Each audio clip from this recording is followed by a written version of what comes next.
One day I'm gonna be everything I wanna be. I don't let it get the most of me. One day I'm gonna be free. I wanna be everything I'm gonna be. My future right in front of me. One day I'm gonna be free. I wanna be free. So let me be free. One day I'm gonna be free. Mentally and physically, emotionally and spiritually. Yeah. One day I'm gonna be free. I'm standing at the crossroads, feeling like a lost soul. Don't know where I wanna go, but all I know is I wanna be free. They're telling me to let it be, but that just ain't in me, no. Jealousy and envy, but all I see is I wanna be free. See everything I wanna be, exactly what I'm gonna be. Don't let it get the most of me. Eventually, I'm gonna be free. See everything I wanna be, exactly what I'm gonna be. Yeah. One day I'm gonna be free. I'm gonna be free. Let me be free. One day I'm gonna be free. Mentally and physically, emotionally and spiritually. Yeah. One day I'm gonna be free. I told them take their aim off me. Stop trying to get a name off me. If they would just let me be, I'm gonna be free. I told them take them chains off me and throw away the locks and keys. If they would just let me be, eventually I'm gonna be free.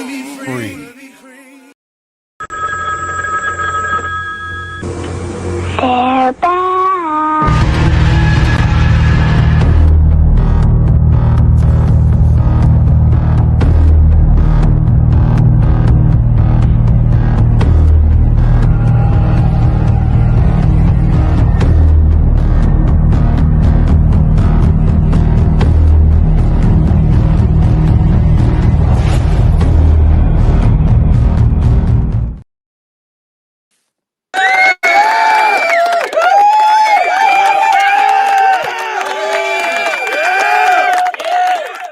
What up, though?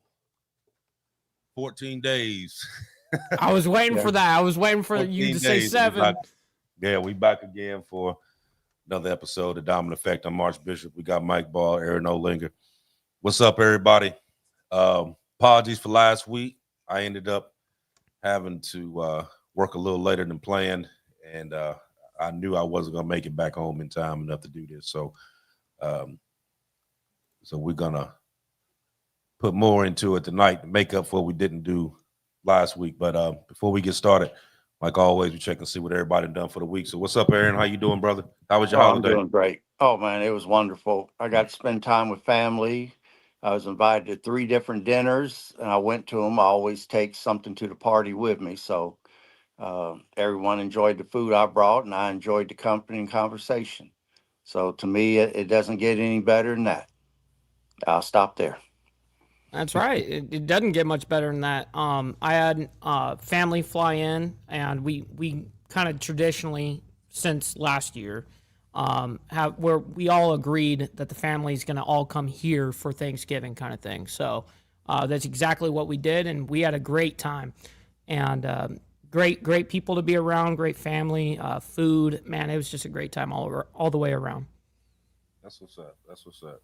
Yeah, it was pretty good on this end. I worked for most of it, but then on actual Thanksgiving, I had to go in there and hit the kitchen a little bit, burn a little bit. But yeah, Oh everything was shit. good, man. Um, I made the best of the little bit of time that I did have off because, like I said, I didn't have the whole weekend off. I had to go back to work. So, um, but what time I did have, I had a good time. So, That's good. being able to spend it with family and friends, and what I mean, it's just what this is about, right? That's right. So that's what we're doing. Do you Um, guys mess with Black Friday or Cyber Monday or any of that shit? man, Because I don't either. I didn't even look. You know. no, I ain't even attempted. Nah. I ain't even attempted. I ain't even opened my eyes. You know what I mean? I heard That's that. one of them times you just look and be like, yeah, all right, Yeah. just keep on going. Um, like I said, I mean, like we got this going, and then we also, like I said, we got Christmas right around the corner, and so that's gonna be a good one. Also during the month of December, Mike, we got an anniversary. Oh Uh, shit. on the 28th of Oh, December, for Diamond we Effect. did our first show. Yeah, Wow. yeah. So Wow. that would That'll be a third year. that be our second year. Second year. Okay. Hmm. Time Yep. flies when you're having fun. Right. Right. Yeah. So we're gonna have something. We're gonna have something special on that day. Um, we'll see if we can throw out. We may have a couple of free things to throw out to the ones that's watching that night. So, but we'll see. We'll see. So we're gonna jump into this story. Like I said, we was gonna jump into this last week, but we're gonna jump into it now. Um, but I want to jump into the question that millions of Americans kind of feel in their gut right now, but they don't really know how to explain it. And that is this collapse happening naturally, or is somebody else guiding this? Because let's be real, these prices didn't just skyrocket on accident. Middle class doesn't disappear on accident. The dollar doesn't get challenged by half the world overnight by accident. And these banks don't quietly collapse one after the other by accident. Every major system in this country are bending, breaking, and some of them are resetting at the exact same time, though, which is oddly peculiar. So today, we're going to lay out the patterns that the media is not going to talk about, don't want to talk about, and the warning signs that this is a global shift and the forces that benefiting from this shift. So this episode, I'm gonna tell you right now, is not about fear. It's about clarity. Because when you know what's happening and you know the truth behind what's happening, Mhm. you can stay 10 steps ahead of this. So this is what we're going to talk about today. So um, the first thing I want to talk about, and I titled this like each time I go by different segments as to what we're going to do. But this segment here, I'm going to title "Why Americans Feel Poor, Even When the Data Says Otherwise." Once again, why Americans feel poorer, even when the data says otherwise. Now, I would just assume on that, by the way, that it would just be that people don't know how to live below their means. That's what I would assume. yeah, that has That a little bit to do with it. that would be a big part of it. But you also have to equate that the Federal Reserve has created a certain amount of inflation, and then with their quantitative tightening, which is the reduction of money out there in the system, and that's a monetary policy. Uh, they're totally controlling the availability of money to the public, and then they're creating inflation that sits back and robs your bank accounts because when you go to the store to spend your earnings, everything now costs more. We've since what 2020, we've seen things go up what three times, four times what we were paying for just a few years ago. And back then they could blame it on the epidemic or pandemic that was going around. But what's the excuse now? Inflation is still there. They claim it's going down, but the only thing that went down in my area in recent months is that gasoline. It's below $3 a gallon. But what little bit I'm saving there doesn't compensate me for the amount that food is costing, especially meat and produce, especially if it's organic, or they call it organic. Back in my day, it was just apples and oranges. Now it's organic if it's not GMO, which is seedless. So Real quick on that, Aaron, go regarding ahead. the inflation, people conflate what is actually happening. Like, oh, prices, they're claiming that the prices are going down essentially. No, they're just claiming that the rate of inflation has gone down a little bit. That's what they're basically getting at. Not that Right. prices or anything around you is necessarily going to get lower, because they're not. They're just So going up faster, slower. You know what I I, mean? That's essentially the way it works.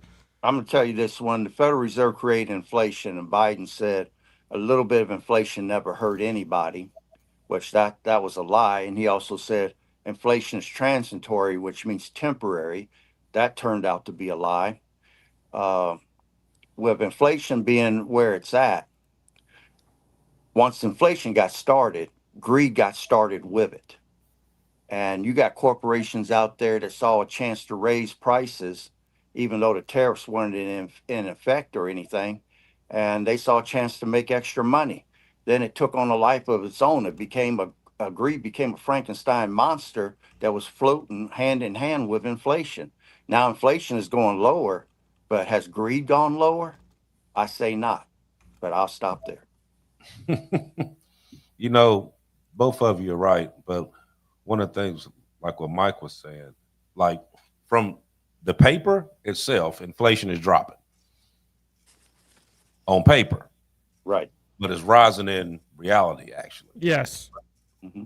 So, but you also got to realize that the government tracks inflation using the CPI system, which averages the prices are based on certain categories. Hmm. So, real world inflation is basically non-negotiable. It's not even added into that. So when you're dealing with food, rent, utilities, insurance, transportation, um, they've increased far faster than what the CPI suggested. Now, groceries, for instance, in the past 2 years, has went anywhere between 20 to 40% increase. Car insurance went up 30%. Now I know here in Florida, car insurance is outrageous. I can't even Outrageous. imagine. All insurance in Florida for everything is outrageous. Right, right. It's outrageous. And good old Mr. DeSantis is part of the reason why a lot of that is it's like it is. I mean, and they did a lot of protests here in Florida dealing with that insurance. Matter of fact, um, uh, Bone was one of the ones that was up there. He spoke at the state capitol several times dealing with this insurance thing. Um, and so what they did was, like, being the fact that Florida has hurricanes, of course. So right before the last hurricane, what they did was they came through and they canceled a lot of people's flood insurance. So then when it flooded, they didn't have to pay out. So then they passed this bill, and a lot of the insurance companies left Florida, which only left a handful of companies here.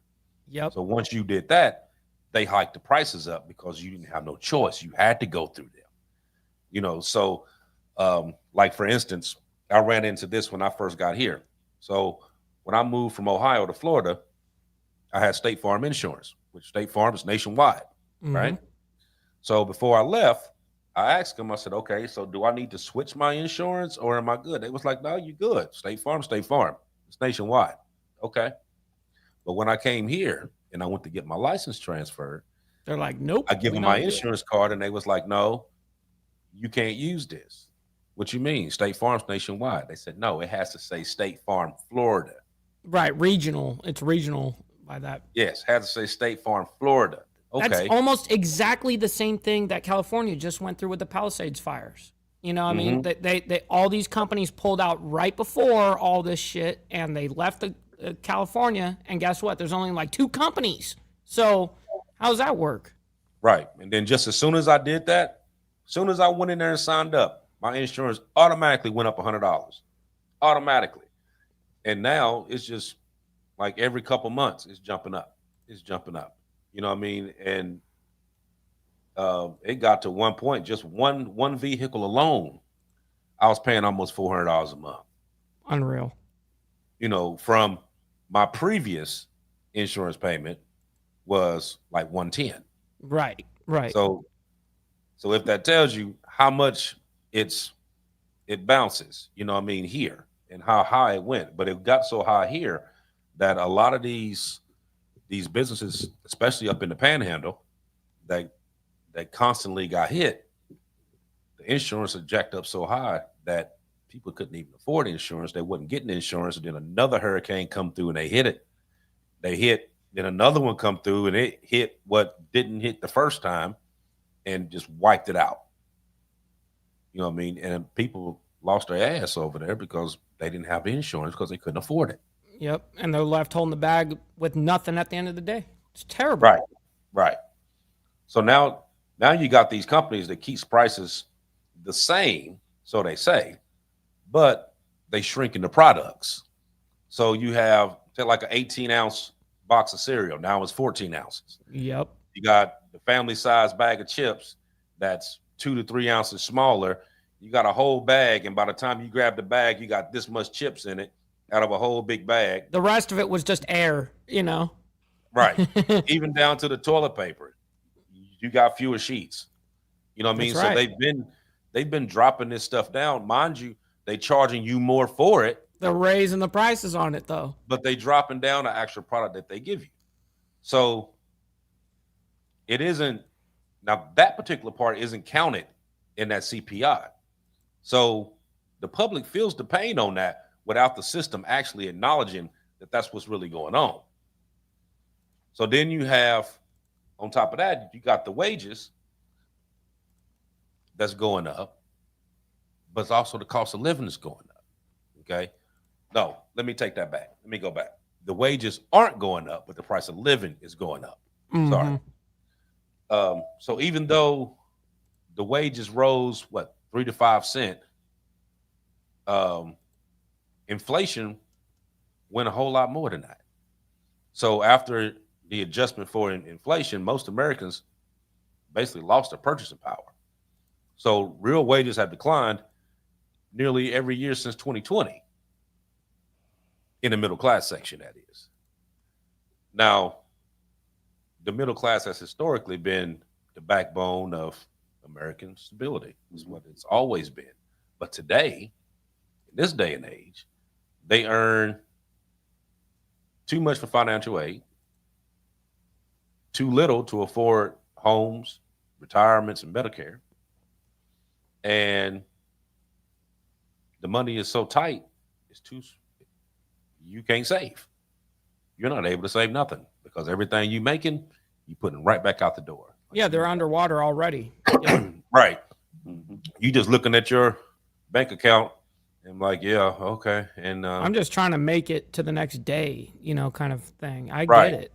Right. And it's gone. You know what I mean? So this isn't a random thing. It mirrors a historic control collapse used to shift the power from the middle to the top. And that's part of what we're going through right now. I mean, and from what we're looking at here, it's not going to get any easier. So when me and Aaron was talking earlier, I was telling him that I had seen something today where the Fed said that the first week in December that they were going to get off of the quantitative tightening and go back into quantitative easing. Mm-hmm. So with the easing, the only thing that they're going to do is just print money out the damn air.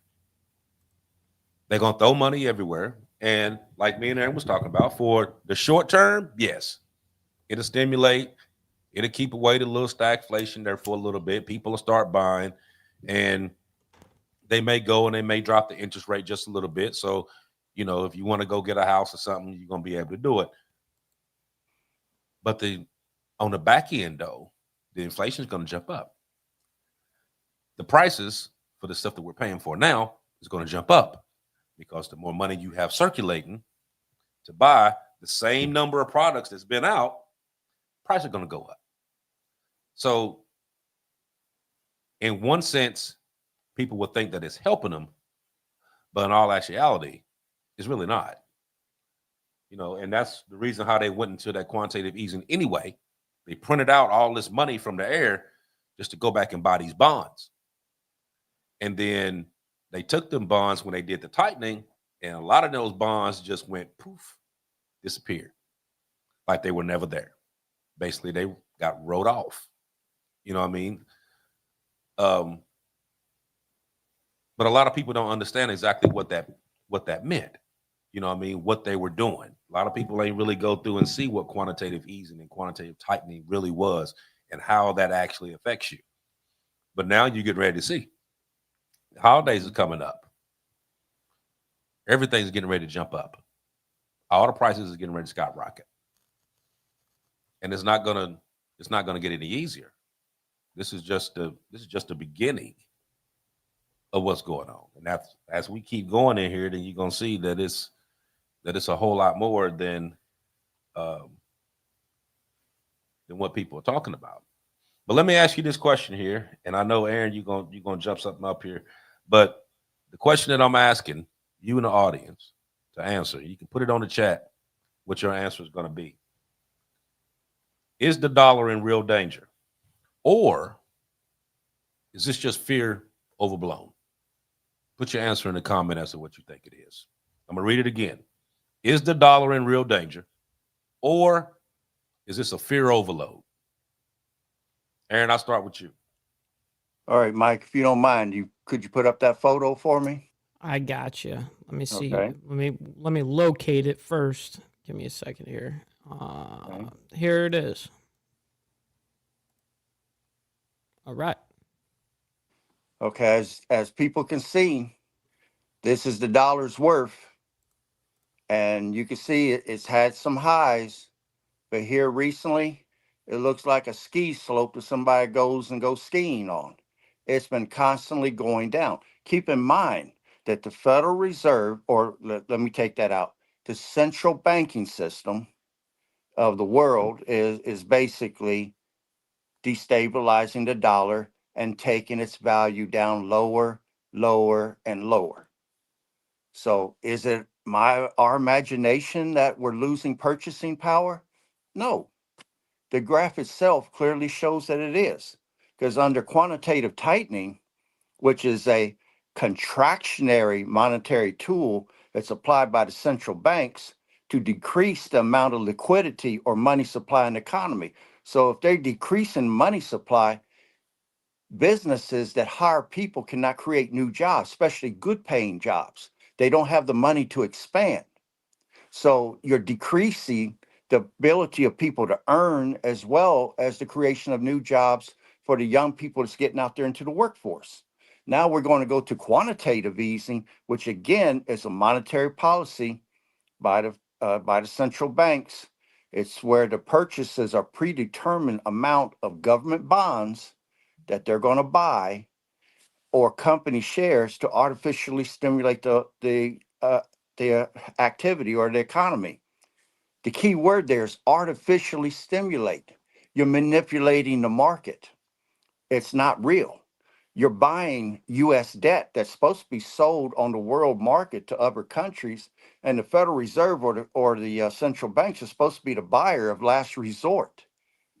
No one's buying our debt right now. So that hurts the value of our money. So the Fed has to step in and purchase it, which that becomes a loan to the government that has to be paid back. It forms a dependency on an entity that doesn't have our country in its best interest. Look at the Great Depression.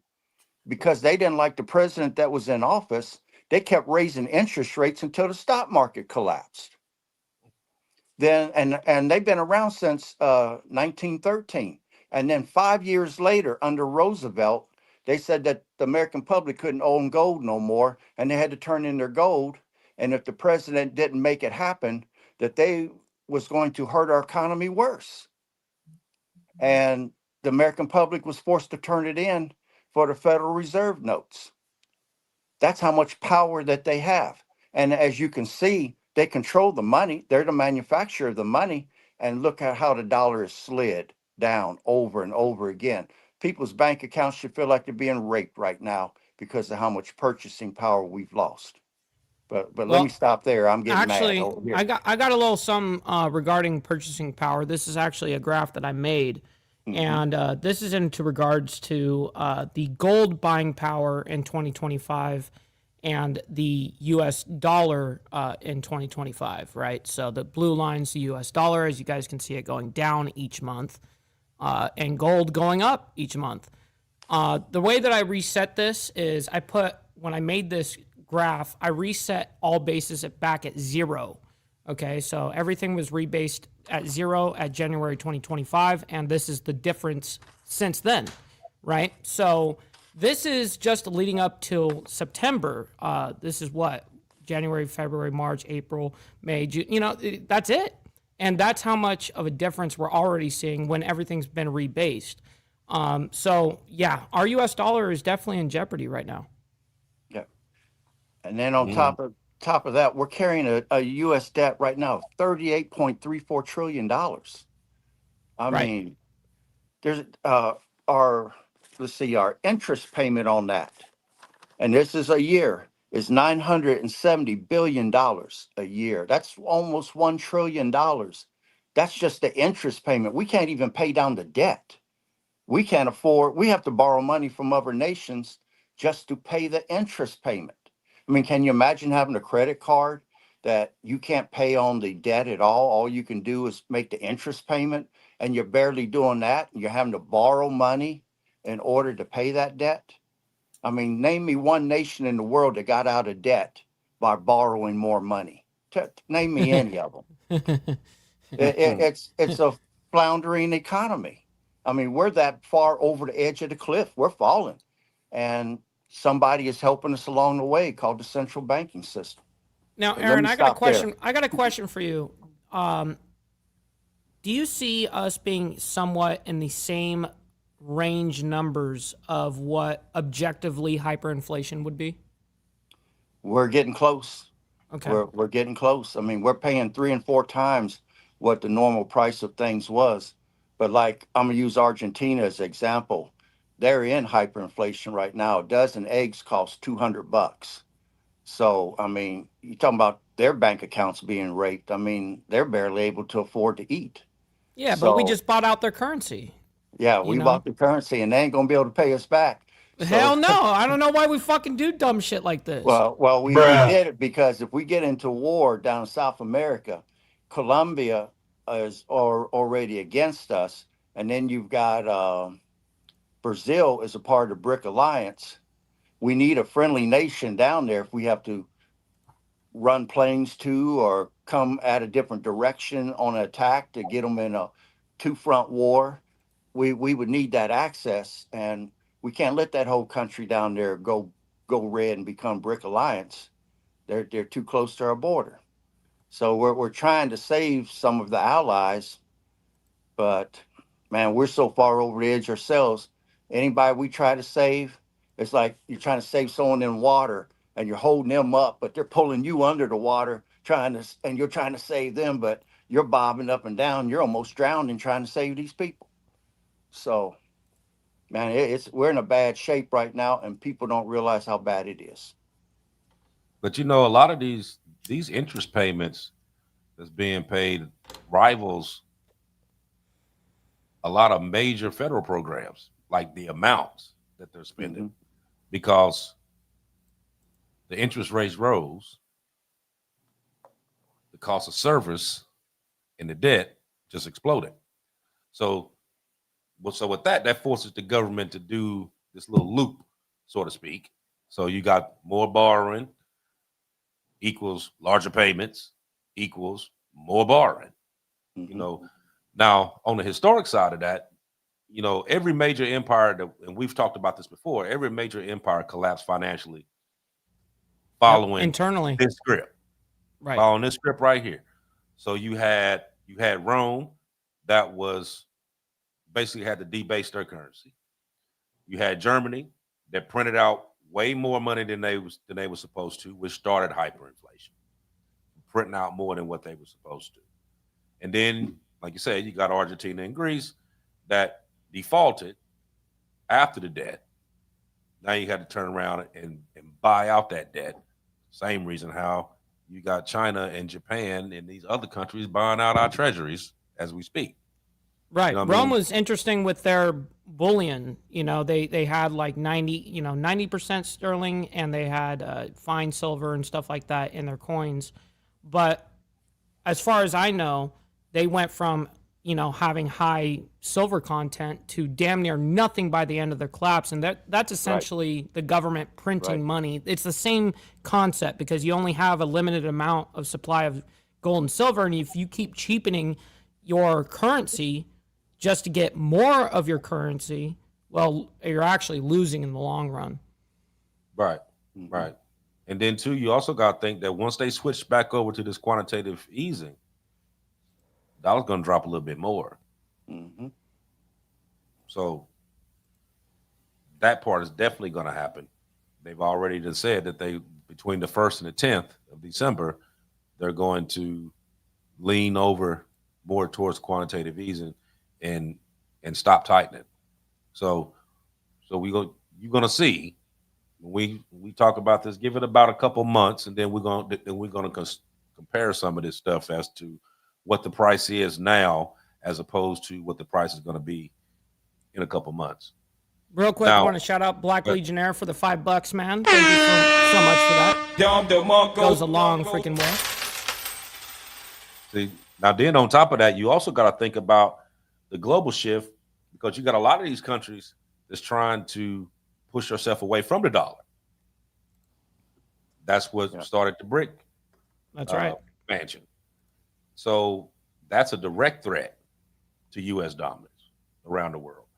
Now, of course, y'all know BRICS is Brazil, Russia, India, China, and South Africa, but they now been joined by Saudi Arabia, the UAE, Iran, Egypt, and Ethiopia. Right. It's a great way around sanctions for themselves. It's great. Right. Now, with Saudi Arabia, you got to think Saudi Arabia plus the BRICS partnership, that threatens the U.S. in one big way, because that was the reason why Saudi Arabia got away from the petrodollar. Right.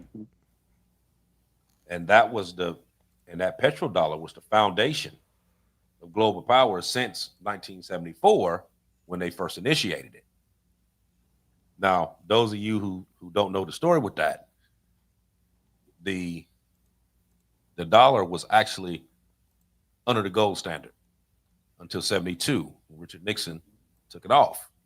Now in 74, Henry Kissinger made a deal with Saudi Arabia that we're gonna put bases all around, and we're gonna protect you and the UAE, and nobody's gonna mess with you. And if they do, then they got to deal with us. In exchange for that, you're gonna sign this 50-year agreement that no one can buy oil in this area unless they use the U.S. dollar to do it.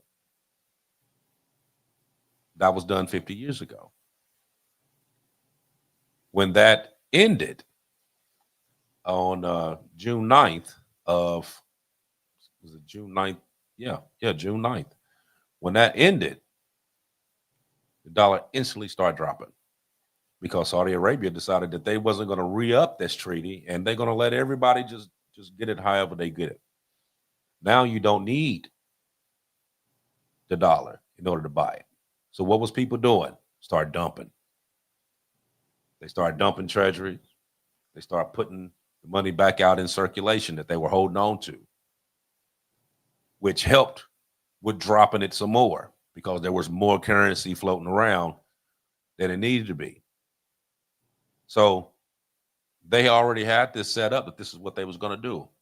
That they was going to end up going over the BRICS, and that's exactly what they did. So so these countries are settling trade on more of a non-dollar by using non-dollar currencies is what they've been doing. So you got China and Russia, they now trade using the yen. You got India and Russia using ruples. You have Saudi Arabia has been negotiating deals by using the yen. So that weakens the global demand for the dollar because everybody was getting oil from there. So that's constantly weakening on that end. Then you got the de-dollarization is slow, but it's steady because it hasn't risen since June 9th, since they ended the petrodollar. It hasn't risen at all. It's just been gradually dropping. But you got to think about this. Even a 10% shift from the dollar destabilizes the U.S. markets, and it raises inflation at the same time. Now, why does that matter? Because if global trust from the U.S. dollar fades, the imports become more expensive, borrowing becomes harder, inflation becomes permanent, and the U.S. loses its geopolitical leverage. Now, that's the backbone of the global power that we've had, that's slipping. So whether we want to believe this or not, this is what's going on.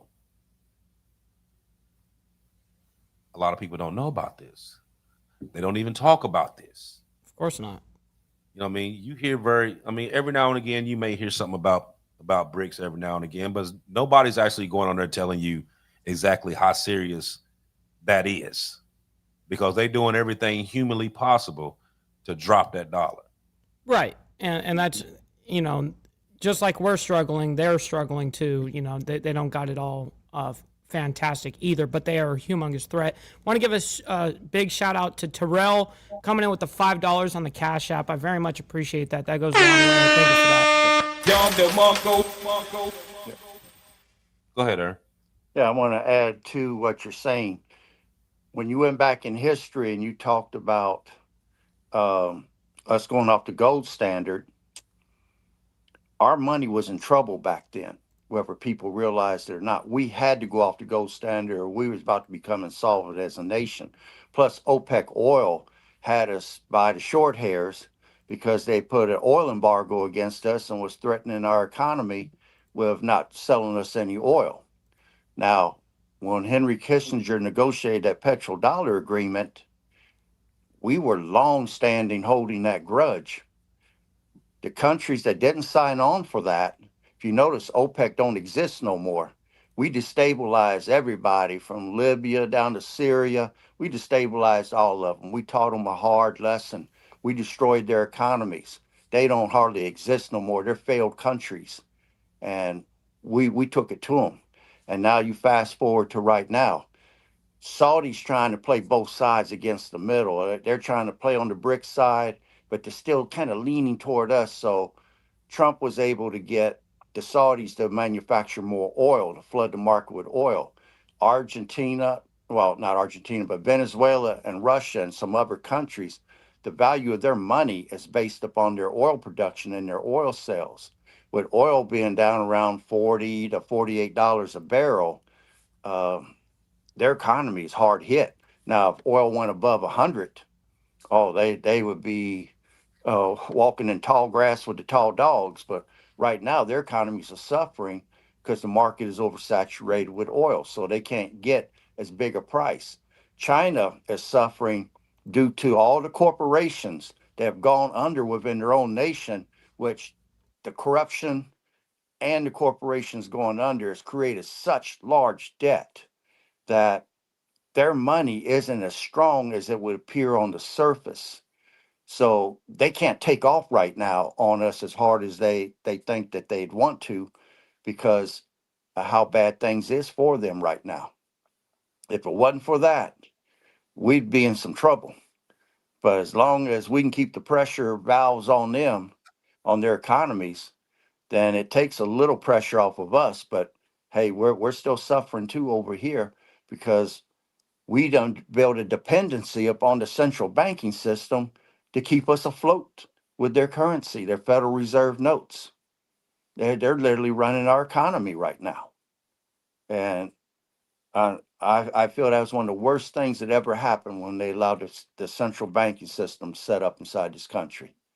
Russia and China, I believe, got rid of them, but we still have them, and we're going to pay a price for that when our economy collapses, and it's due to them manipulating the puppet strings. But I'll stop there.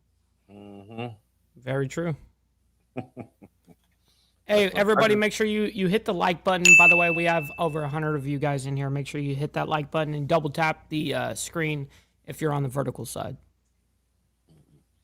So do you think, Aaron, that this well, I'll ask you and Mike, do you think this could lead to this new financial system like CBDCs?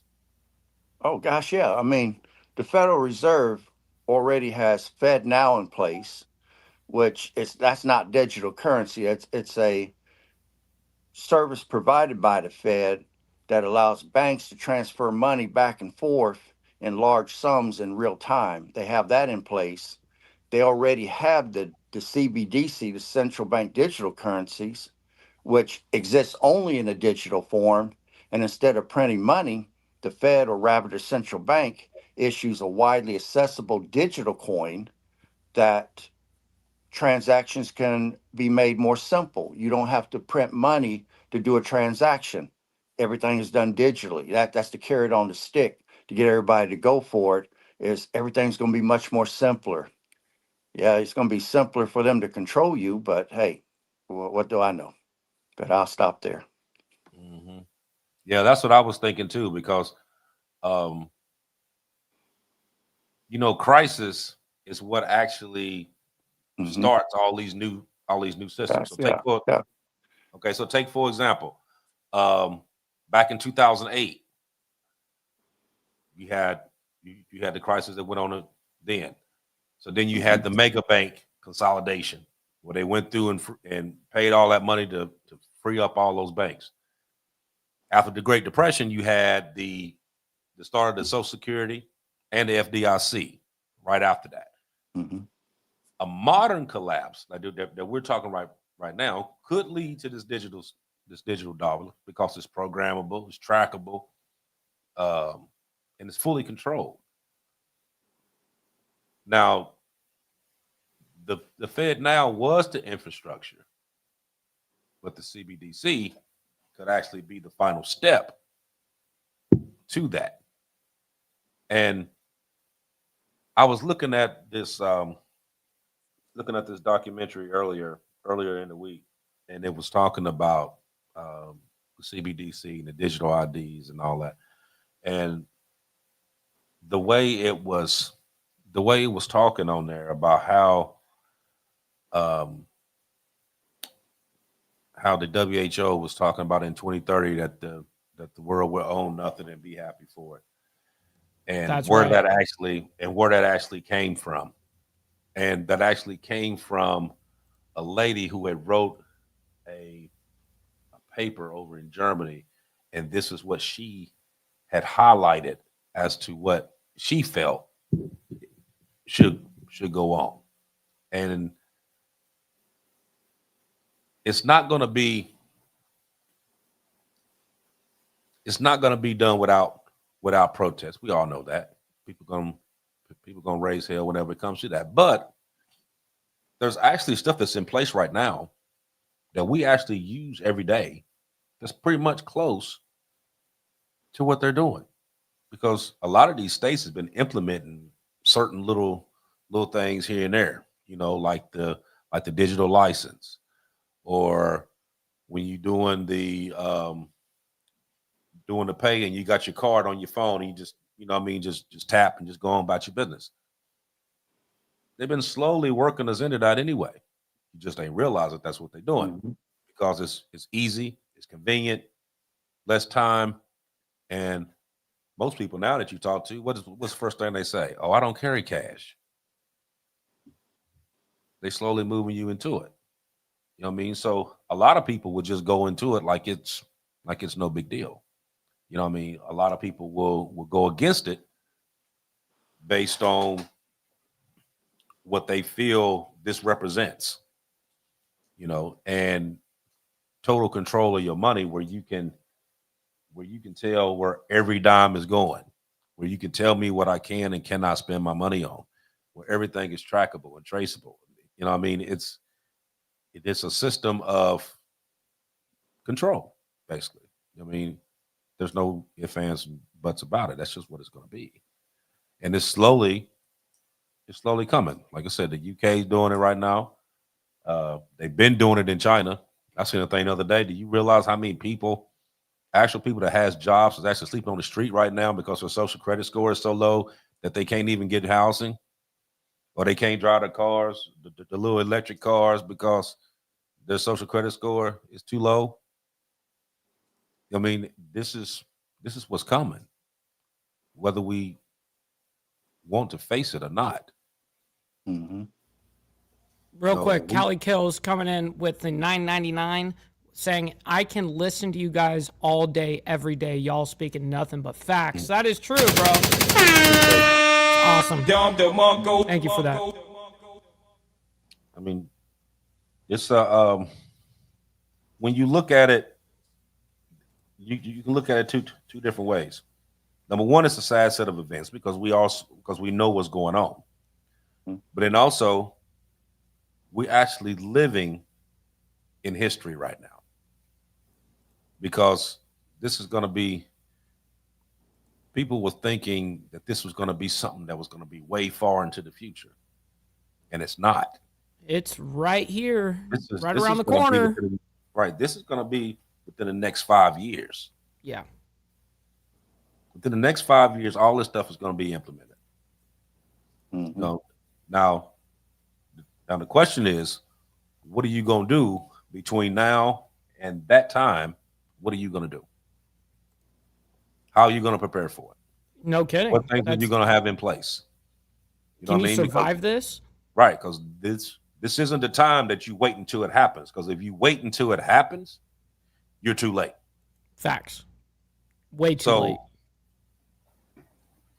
So then you have on top of all this, now you got the huge AI surge, and that's dealing with a lot of stuff, dealing with automation, a lot of these warehouse jobs, a lot of these factory jobs, a lot of these automotive jobs, and some in, like Chrysler, Ford, GM, they're getting more automated. People losing those, people getting out of those jobs. Well, they're not getting out of them because they want to get out of them. They're getting out of them because they don't have one. They don't have a job. Um, but I seen a thing 2 days ago, and it said that millions of men from the ages of 20 to 54 have disappeared from the workforce. Over 7 million prime age men between 20 and 54 are no longer working.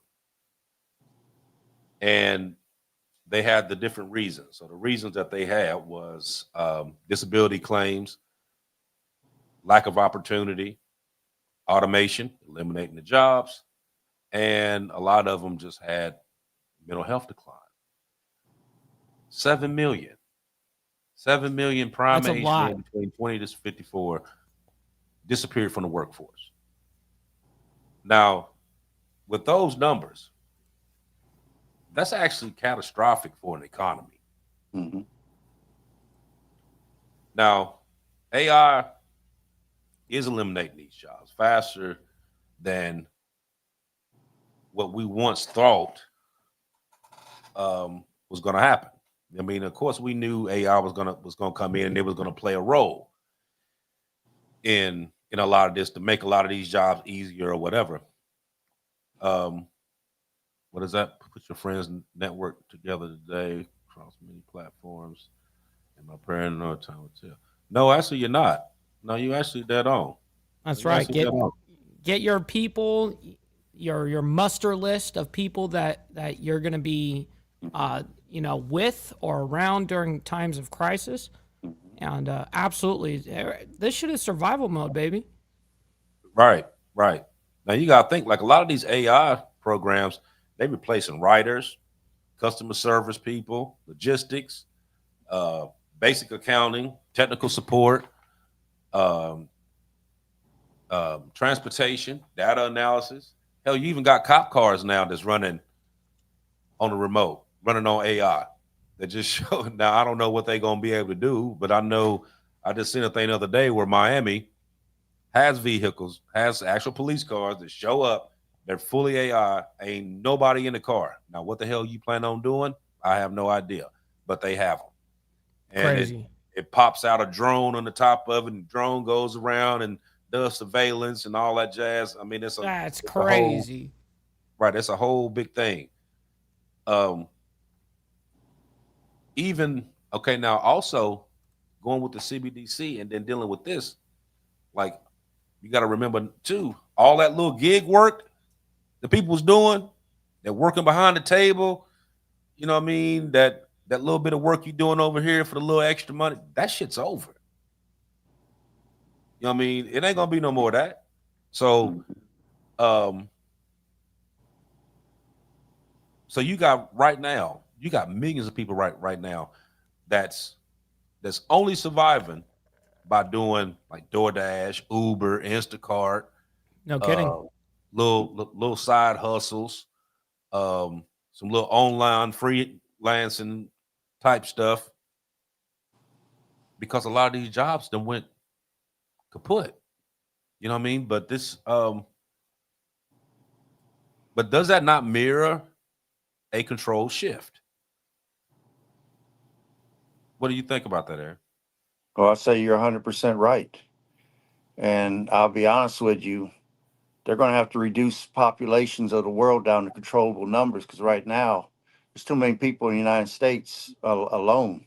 There's not enough jobs to go around everybody, especially with AI getting ready to take over. You're going to have a lot of people running around with nothing to do.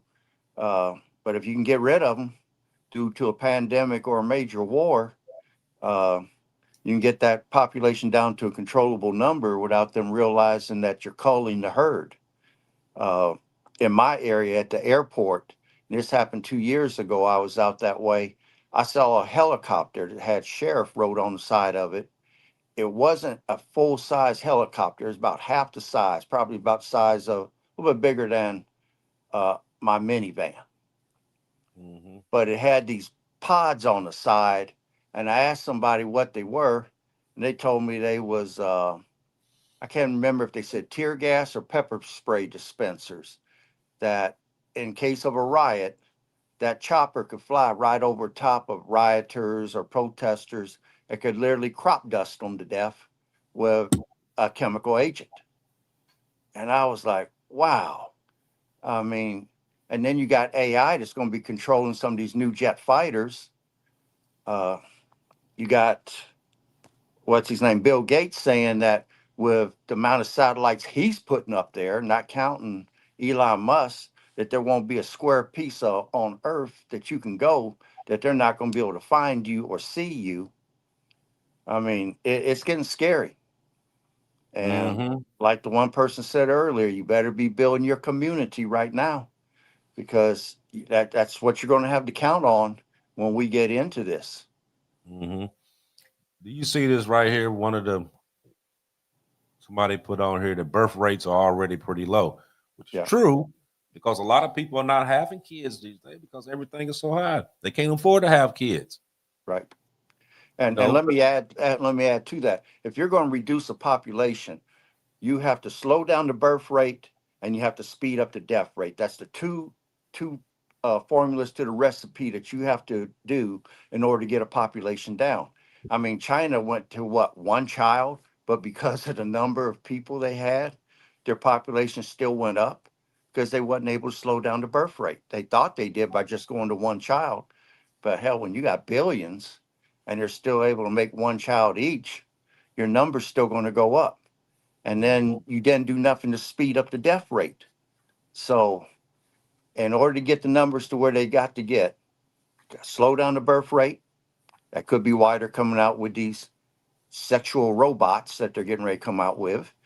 And, and then two, they got to Shit. increase the death rate, which a pandemic would be ideal at this moment. Something that is going to be highly infectious with at least a 25 to 50% kill ratio. You can knock things out within a year or two. You said sex robots? Yeah, you ain't been seeing them advertising them on Facebook. Shit, that's crazy. I No, mean, they got military. China's got a military combat robot that can do handsprings. I was shocked, Mm-mm. and So I'm okay, like, so let man, me ask you this. that'd be a hard rascal to stop with a firearm. I mean, we getting ready to see Terminator for real. Hmm. Oh yeah, absolutely. Let me ask you this, and this is for both of you, and also for you ones that's watching. You can put your answer in the chat there. How close are we to a true reset moment? Let me say it again for the ones that didn't hear that. How close are we to a true reset moment? Oh man, this shit could happen next week. I mean, it could. Now, realistically, what I'm looking at in my timeline, 5 years. Hmm. Now, me personally, I think it's more closer than people think. Mm-hmm. Now, now let me say this first. A reset does not mean that the system collapse overnight. That's not what that means. It Right. happens in stages, and stages that we're actually already in. So you got high inflation, you got the debt explosion, you got geopolitical shifts, you got bank consolidations, and then you have the technological transition. Sorry, um, all of that just takes one major trigger: banking failure, a global conflict, a bond crisis, and we'll push all that shit into a final stage. That's how simple it is. Now, like I said, when you're talking about this reset, a lot of people think that okay, everything's just going to crash and this is what's going to happen. No, no, no, no, no, no, no, no, no. Nobody never said it was going that it had to crash completely overnight for this to happen. It's there's stages to that, and just by the stages that I just read off to you, those are those are actually going on right now. Hmm. So a lot of this stuff, so to answer that question, I mean, how close are we? Very close. Very close. Hmm.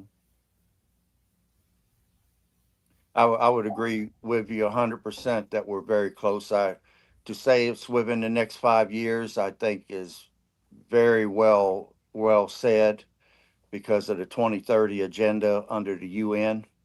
Uh, is it going to happen overnight? No, it's going to be like putting frogs in a pot and you turn the temperature up slowly until you got them boiling and cooking and they don't even realize it. That's how slow it's going to be. Look at how they got us to go toward a cashless system. First, we had cash. Then we went to checks. Then we went from checks to debit and credit cards. Now we're getting ready to go to a digital currency before we go into the beast system. And I that's the mean, scary shit right there, man. yeah, it's been a stage of getting you used to not having cash and getting on to systems that they're more able to control. And the crash itself, depending upon how bad they want it to be, uh, it could be minor to where we bounce back up onto our feet with the digital currency, or it could be major to where people are going to suffer for 6 months to a year, and then they're going to release the currency and say, "Here it is, here you go. If you want relief, we're going to give this digital currency to you. Everybody's going to be allotted a certain amount. If you refuse to become part of the system, you're not going to get nothing. You're not going to be able to work. You're not going to be able to enter any banks, any stores. You're not going to be able to go to your job and clock in. Your kids ain't going to be able to go to school. They're going to set it up to where it's going to be so critical. You're not going to have any other choice but to go for Th- the okey doke. this is exactly why gold and silver is so such a topic right now. Mm-hmm. It's a very unfortunate landscape that we're against right now, and you guys have to get in the mindset of if you don't hold it, you don't own it. That's right. Because it's getting to the point where, yeah, you may have like let's say $100,000 in the bank. Listen, man, what happens when they say we don't even recognize the dollar? You know, now it's this or whatever the case is. I mean, you want to be able to protect yourself in some sort of way to be able to survive every situation. And gold and silver is the financial way through a reset to be able to survive it. That is definitely the number one way to do it on a financial level. Yeah, gold and silver offers you independence. Yes. And you look at Venezuela, when people went under there, their currency went under, and we kind of helped that along. The people who had gold and silver immediately moved into gated communities and had armed guards. The other people were raiding the local zoos and were killing the animals just to have something to eat. I mean, they was going to the aquariums, killing the whales and stuff, and cutting them up with machetes to have something to eat. I read endless reports of stuff like that happening. Food trucks being ambushed on the roadways, going to the grocery stores and stuff. So, yeah, everyone has a choice. I mean, you can decide: are you going to be the one that's in the gated community, or are you going to be the one out here fighting over resources? I mean, that the choice is going to be yours. So real quick, Right. I want to say one thing. I put a poll up, and we've had a lot of engagement on it. We have 67 votes on it, but I asked when will the reset happen, and I put 1 to 2 months, 1 to 2 years, 2 to 5 years, and 5 to 10 years. And it's actually kind of spread across where 25% of people think 1 to 2 months, and then 31% of people think 1 to 2 years. 25% of people think 2 to 5 years, and 18% of people think 5 to 10. So most people are thinking way more sooner than later. Mm-hmm. Very interesting. Yeah, my guess is I'm thinking it's going to be it'll be totally in effect within the next 5 years. That's my opinion. Now, what I think will happen is just like we're doing now. Like I said before, we're constantly breeding ourselves to do this just by the practices that we do every day. Mm-hmm. Now, what's going to happen is that when some of this stuff do actually come about to the point that they're talking about chips and all this other little gadgets that they're talking about using, there's gonna come a situation that's gonna pop up that a lot of people are gonna do it simply because they don't have a choice, i.e., SNAP benefits, Medicaid, shit like that. Okay, you want it, you take this. A lot of them would jump up and do that for those reasons. And like we have said numerous times, they will make a situation to where you don't have a choice but to do that. You know what I mean? And a lot of people will say right now, like, no, I'm not going to do it. But if you're hungry enough, your kid's hungry, you're going to do it. Whether you want to or not, you're going to do it. Unless you prepare yourself for a lot of this stuff. Now, there's a couple things that you can do. Like, number one, reduce all your high interest debt. Reduce all that. Try to get out those high interest credit cards, all that. Pay that shit down. That is number one. That is Pay top it down, priority. pay it off. Yep. Right. Build you a cash reserve, gold and silver. Have multiple income streams where you generating from everywhere. And the third thing that I think that would be most important would be to actually protect your purchasing power. And I mean that by your skills, your assets, your investments that you can be able to hold on to when this dollar weakens. Right. Because it's going to hold the value. Gold, silver, gold backs, platinum. All of these, if you go look them up right now, have skyrocketed. Absolutely. You know, like when we showed the gold backs on her before, $100 gold back is now worth almost $900. I was about to say 900. Yep. You know, the dollar gold back when they first came out, you could get them for a couple bucks. Yeah. $2-3 you could get them. I heard it was $2.50 back then or whatever it was. Right. Now they pushing $9. Yeah.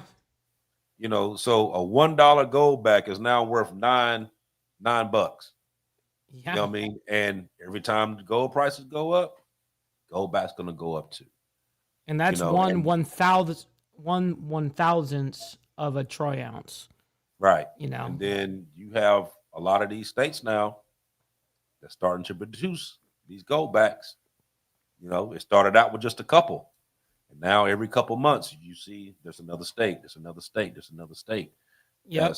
That's gonna start making them. But you know there's a contingency there though, right? They have to be in a surplus as a state to be able to even offer gold backs. If you're in debt, you can't even offer them. Right. And soon that's gonna be a lot of states, you know, preferably a lot of states in the South ain't gonna be able to do it. No, they're not. Totally not. Yeah, a lot of states in the South ain't gonna be able to do it. Nope. But but we were talking about when that first came out that there was a reason why they were doing it. But do you hear anybody talking about it? Do you see any commercials talking about go buy gold backs? No. Hell no. Do you hear them talking about it on the news? No. I bet you there's people in here right now that are like, what the fuck is a gold back? Right. If you know, then you know. Right. You know what I mean? Like, I didn't know about them. Aaron told me. Then I started buying them. Then we told you. And you started and then I started buying them, and I still buy them. Right. And I tell people all the time, go buy it. Go buy gold back. Go buy silver. Go buy gold. You know what I mean? I was telling people to go buy gold go buy silver when I was getting it when it was $19, $20 an ounce. Yeah, that's crazy. Now it's over 50. Was it like 54 right now? It's 59 right now. Is it 59? Yeah. Okay. So now it's pushing $60 an ounce now. Yeah, it was almost $60 yesterday, but it's going to be there very close. Okay, but at the beginning of the year, it was $18, $19. Well, I don't know if at the beginning of the year, I don't think it was that cheap. No. Yeah, it was. That's when I was buying it. Yeah, that's when I was buying it. No, not this year. I'm telling you. No, this year. That's when I started buying it. At what price? I was getting it for like $20 an ounce. No way. That's crazy. Yes. It shot up quick. Me and Aaron been talking about this for months.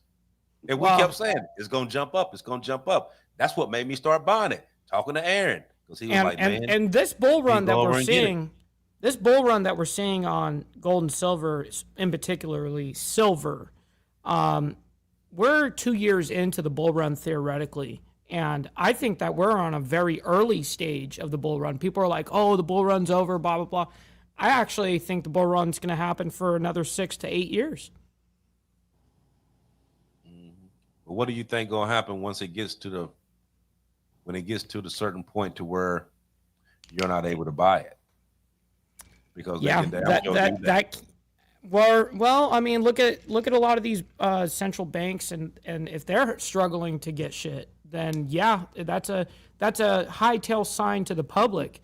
Yo, get it now, and that's exactly why I think everyone should be in a rush to get it, because I mean, I'm in a rush to get it, so I wouldn't steer you guys wrong on that. Mm-hmm. Yeah, so we said that. What we got? We at 109, so we're gonna drop it down. Conversation. Yeah, we're gonna drop it down for the evening. I mean, actually, it was a whole lot more that we could talk about on this. Oh, But easy. it's a whole lot more that we're gonna talk about. We're gonna drop it down for the evening though. But I want y'all to think about something here, because at the end of the day, whether this collapse is intentional or is just a result of decades of bad decisions, the outcome is still gonna be the same. America is being reshaped, and it's being reshaped right in front of our eyes. The Mhm. economy we grew up with is gone.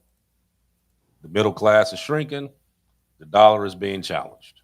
That we do know. Digital money is coming. CBDC is coming. And the global balance of power is shifting away from us, whether we like it or not. But here's the truth that a lot of you don't want to hear: you are not powerless. You are not supposed to be confused. You are not supposed to be suffering quietly. I would say it that way. The people who survive these resets are the ones that stay informed, pay attention, and refuses to let this system catch them off guard. So stay sharp, stay prepared, stay aware. So this is the Diamond Effect, and we're here to bring you the truth behind some of these stories that the world news is not going to put you into. So until next time, I thank everybody for coming out, watching.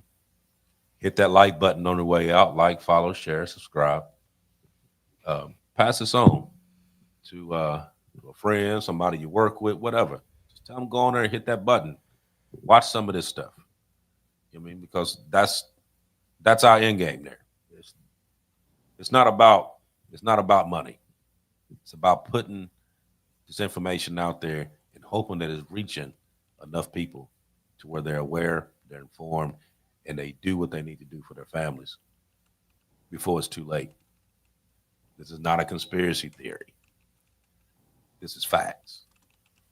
Now, like I said, like I always say, don't just take my word for it. Don't take Aaron's word for it. Don't take Mike's word for it. Look it up.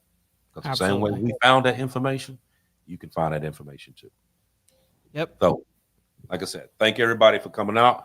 Next week, we're gonna have another story for you. Actually, next week we're gonna be talking about Agenda 2030, because that's something that we really need to tap into. Because there's a whole lot of bullshit involved with that, and we're gonna dig into it. So next week we're gonna be talking about Agenda 2030. So like I said, hit the like button on the way out.